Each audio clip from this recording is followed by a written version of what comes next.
বিকেল বন্ধুরা, সুমনা চ্যানেলে সবাইকে ওয়েলকাম জানাই। আবার জমিতে চলে এসেছি। আজ কালকে সকালেই আমি ওই বাড়ি বেরিয়ে যাব, তাই মা বললো কত বাজার করে করে কিনে কিনে খাবি, এখন অনেক কিছু চাষা হচ্ছে, কিছু কিছু দিচ্ছি, তুই নিয়ে যা। তো যাই হোক, এখন এই মুহূর্তে কফিগুলো অনেকটাই হয়ে গেছে খাবার মতো। তোমাদের এর আগে অনেক ভিডিওতে দেখিয়েছিলাম যে এই ছোটো ছোটো হয়েছে, খাবার মতো হয়নি, খুব লেট হয়েছিল বসাতে এই বছরে, বাপি একা পেরে উঠছে না, তো ওই কারণে লেট হয়ে গেছিলো। তো এখন মোটামুটি হয়েছে, মা ওই যে কাটছে। দুটো দুটো ফুলকপি দিলেও মোটামুটি হয়ে যাবে, আমাকে তো বইয়েও নিয়ে যেতে হবে না। এ দেখো, টাটকা টাটকা ওলকপি নিয়ে নিলাম, আবার ফুলকপি নেবো, তারপরে আছে পালং শাক ওখান থেকে কিছুটা নিয়ে নেবো, তাহলেই তো ব্যাস আমার পুরো বাজার করা হয়ে যাবে। এ নাও জামাই। হ্যাঁ, ফুলকপি দুটো মোটামুটি মেধে গেছে, খাবার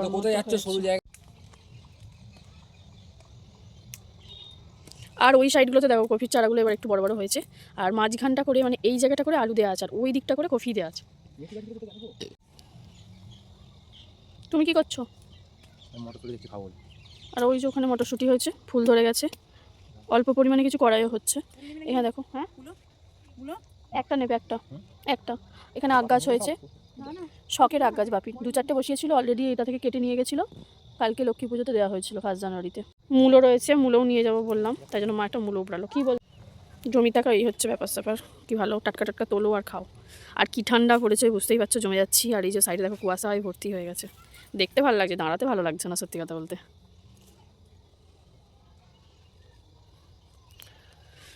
ওইখান থেকে কিছুটা পালং শাক